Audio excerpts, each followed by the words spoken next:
UFC Fight Night Rafael Fiziev taking on Manuel Torres takes place this Saturday, and I'm going to be giving you guys a full card breakdown. Before we get into it, don't forget to follow me on Instagram to be the first to know about my weekly UFC betting tips. To kick off the night, we have a welterweight fight between Jefferson Nascimento taking on Tahir Abdullayev, and both of these fighters are making their UFC debut this Saturday, but I'm favoring Nascimento to get the win. Nascimento is undefeated and he's the more polished, composed, and technical fighter. Even though this is his UFC debut, he already has valuable championship experience from LFA where he proved that he can fight at a constant pace for 5 rounds. Now Tahir is a dangerous opponent to deal with because he finds a lot of success by making the fight messy. He likes to pressure forward and throw heavy shots, and if he can get Nascimento backing up in a straight line, he could land something big. But he's too reckless, and Nascimento is more of a patient fighter who's better at managing the distance and picking his shots. And so I trust Nascimento to be the more composed fighter over 3 rounds, and I think he'll start to take over the fight with cleaner striking and better shot selections by mixing it up to the body, and he'll find a knockout in round 2. Next up, we have a bantamweight fight between Matsumoto taking on Almakhan,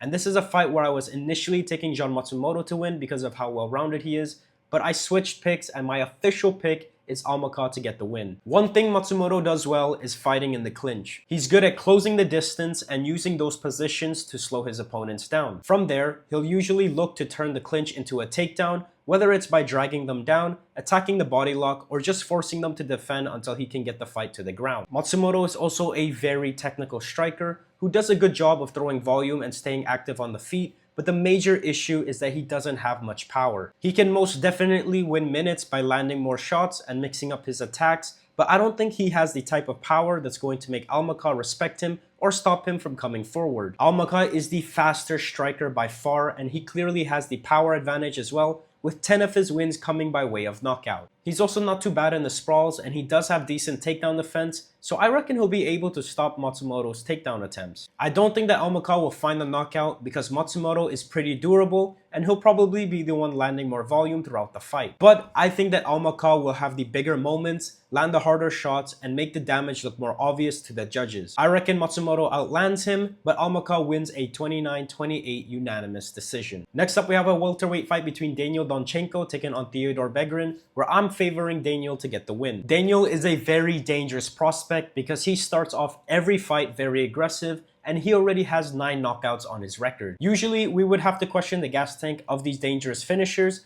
because we rarely see them go the distance, but Daniil has proven that he can fight a 3-round fight with a UFC level opponent. He did so against Alex Moreno in his last fight, where he dominated the whole fight and almost found the finish in both round 1 and round 3. Berggren, on the other hand, is making his UFC debut, and he doesn't look impressive at all. He's primarily a striker, and this is going to be a pure striking fight, but Berggren is by far the slower and less creative fighter. He's only fought bums, and his last win was a TKO win, where his opponent dominated him on the ground for 2 rounds straight, then gassed out and gave up and accepted the ground and pound TKO loss. I think that Daniil's experience and aggression is going to be too much for Berggren to handle, and he's going to get out-pressured and knocked out in round 1. Next up, we have Javier Reyes taking on Kaan Ofli, where I think that Javier Reyes is going to get the win. Javier Reyes is a patient fighter who does his best work when he can keep the fight at striking range and start building into combinations. But he has one major bad habit, which is keeping his hands low and letting his chin float in the air. Now, if he was facing a fighter known for his power and speed,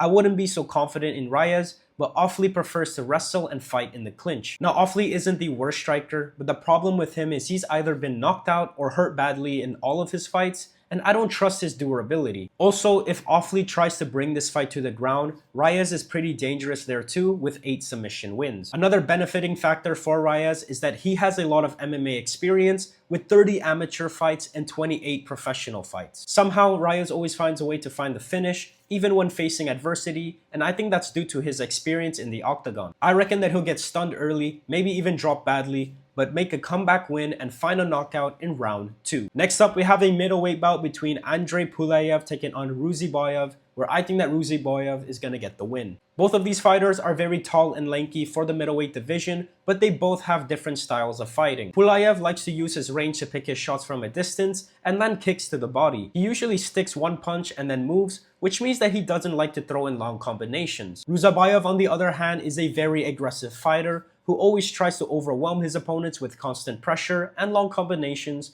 and he already has 13 knockouts on his record. Another thing to point out is that although Ruziboev has the ability to wrestle, he almost never resorts to wrestling, and we've only seen his defensive wrestling in the UFC. I'll be honest, he doesn't look great when he gets taken down, but he doesn't need to worry about takedowns in this fight. This should be a pure stand-up striking matchup, but it would be smart of Ruziboev to implement his wrestling capabilities because this is the first time that Ruziboev is fighting a fighter with a longer reach, and it would be a great way to close the distance and win minutes. Not to mention, we've also seen Pulyaev struggle fighting in the clinch and on the ground, and given that Ruziboev has 20 wins by submission, I think that it would be the smartest way to win this fight. If this fight does stay standing, I still think that Ruziboev will have the bigger moments due to his pressure and creative striking, but I reckon that it'll go the distance because Pulyaev has gone all 3 rounds with dangerous prospects like CLD and Mini Ngannou. So I reckon that Ruziboev is going to outland Pulyaev and win a unanimous decision. Next up, we have a light heavyweight fight between AbdulRakhman taking on Julius Walker, where I'm taking AbdulRakhman to get the win. Rahman is a very dangerous prospect who fights a highly aggressive fight from the opening bell. 8 of his 9 wins have come by way of finish, and this is a setup from the UFC to add another highlight reel to his name. What makes Abdul so dangerous is that he doesn't waste time trying to feel out the fight. He comes forward right away, puts on the pressure, and forces them to react to his speed and power. He's the faster and more explosive striker in this matchup,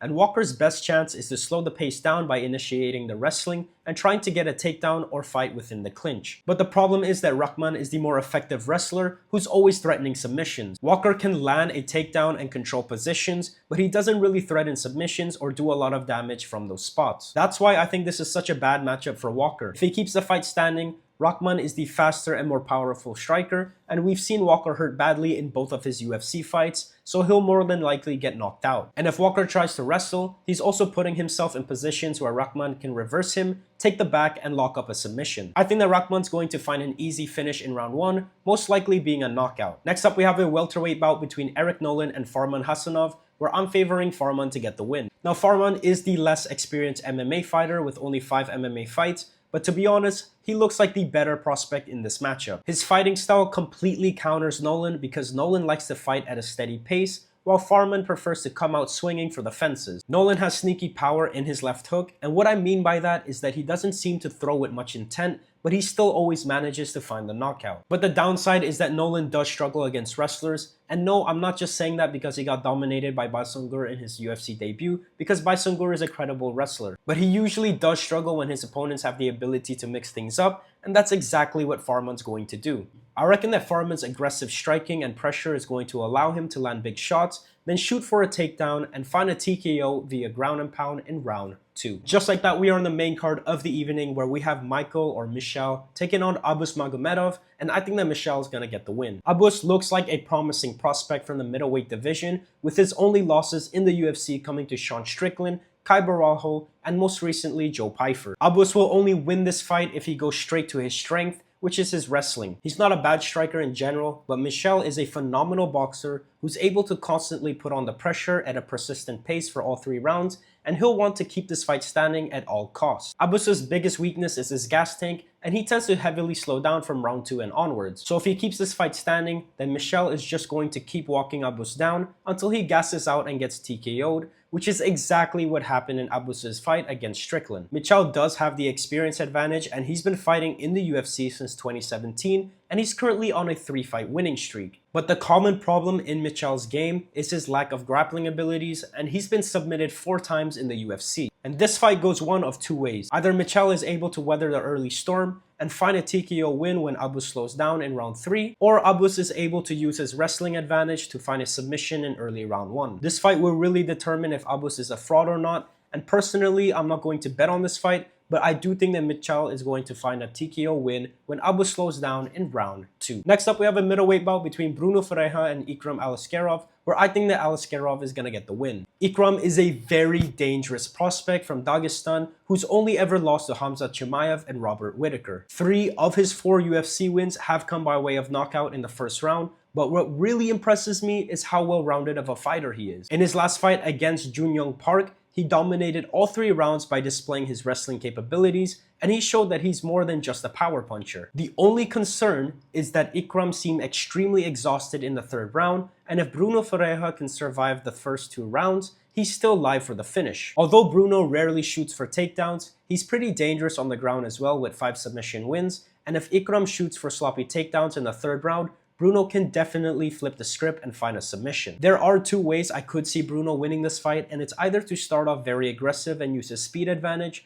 to pressure Ikram early in hopes that he finds a knockout, or he can fight a very conservative fight and pick up the pace in round 3 when Ikram starts to slow down. But I reckon that Ikram is going to win the first 2 rounds by mixing in the wrestling and pull off a 29-28 unanimous decision. Next up, we have a flyweight bout between Asu Almakhan taking on Charles Johnson, where I think that Almakhan is going to get the win. Dare I say this, but in my opinion, Almakhan is currently the 3rd best fighter in the flyweight division, below Joshua Van, Tatsuro Taira, and Pantoja. Almakhan has been dominating the division, beating prospects like Jose Ochoa and Alex Perez. He's a very crafty fighter who thrives in the grappling, and he's a very difficult fighter to deal with because he's light on the feet, creative with his striking, and he doesn't shoot for naked takedowns. For this fight, the only thing in Johnson's favor is his experience, because he's fought everybody and he's one of the most active fighters in the flyweight division. Almakhan's only UFC loss was a controversial TKO against Manuel Cape, where Almakhan wasn't even hurt badly, but he got eye-poked and started to run away, and the referee called the fight. Now in this fight, Johnson is equally as fast and sharp of a striker as Almakhan is, and he'll be looking to use his reach advantage to pick his shots and fight from a distance. But Almakhan's takedown threats will allow him to be the aggressor for the majority of the fight,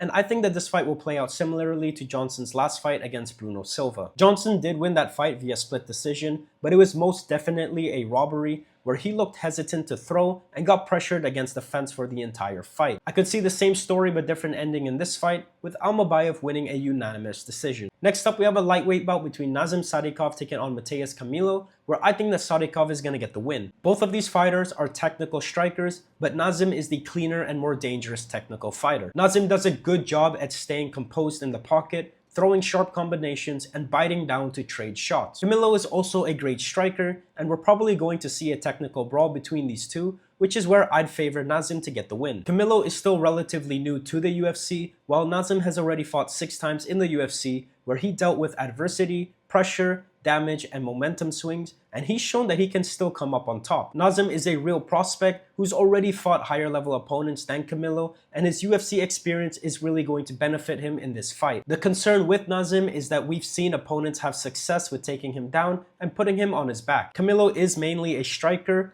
but he does shoot for takedowns from time to time, and that's probably his best way to slow Nazim down and stop him from building momentum on the feet. But although Camilo does land takedowns, he's not always able to keep his opponents grounded, and that's why I still favor Nazim to get the win. I think Camilo may land a takedown early, but Nazim will work his way back up, force the fight back on the feet, and start piecing him up where he'll find a late finish in round 3. Next up, we have a middleweight bout between Michal Pereira and Sharabullet, where I'm taking Sharabullet to get the win. The one-eyed pirate, aka Sharabullet, is a very creative yet technical striker whose only ever loss was against MVP. He likes to take his time, read reactions, and slowly pick his opponents apart with kicks, spinning attacks, knees, and awkward combinations from different angles. He's not always chasing the knockout, but he's almost always controlling the pace of the fight, outlanding in the exchanges, and dominating on the scorecards. Pereira is dangerous because he's explosive, athletic, and he has a wild style of fighting. The only upside I can give Pereira is he's been the more active fighter, and Sharabullet hasn't fought since July of 2025. Pereira's best chance is to make this fight chaotic early and force Sharabullet into wild exchanges, but I don't think that Shara will give him that type of fight. Sharabullet is going to be the aggressor in this fight,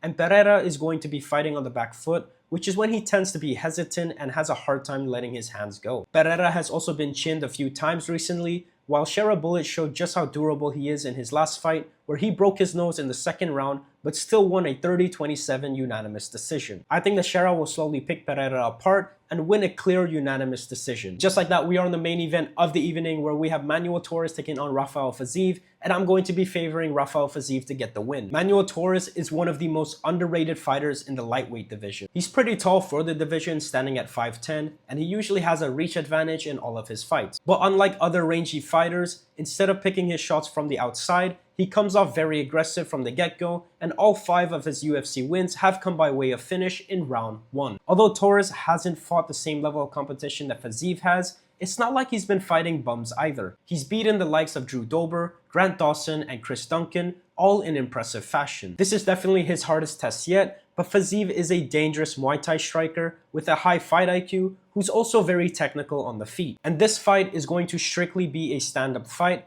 although I do like that Torres has shown that he can grapple and find a submission if he wants to. But then again, Fiziev has underrated takedown defense, and his best chance is to stay disciplined, attack the legs, and keep the fight technical from the outside, because we've seen Fiziev beat Ignacio Bahamondes that way, who has a similar style to Manuel Torres. We've also seen Torres struggle against aggressive technical strikers, and that's exactly Fiziev's fighting style. Now, what I don't like about Rafael Fiziev is that he lost his last 4 out of 5 fights, losing his last fight to Mauritius Rufi via knockout, and now he's going to fight an opponent known for knocking people out in the first round. Now, Torres has never seen a second round in the UFC, but I actually see that as a major disadvantage, because I reckon that Fiziev is good enough to survive the early danger and use his experience to win in the later rounds by knockout, probably in round 3. And so that's going to do it for my full card breakdown. Let me know in the comments what you guys think, and don't forget to follow me on Instagram to be the first to know about my weekly UFC betting tips. Peace!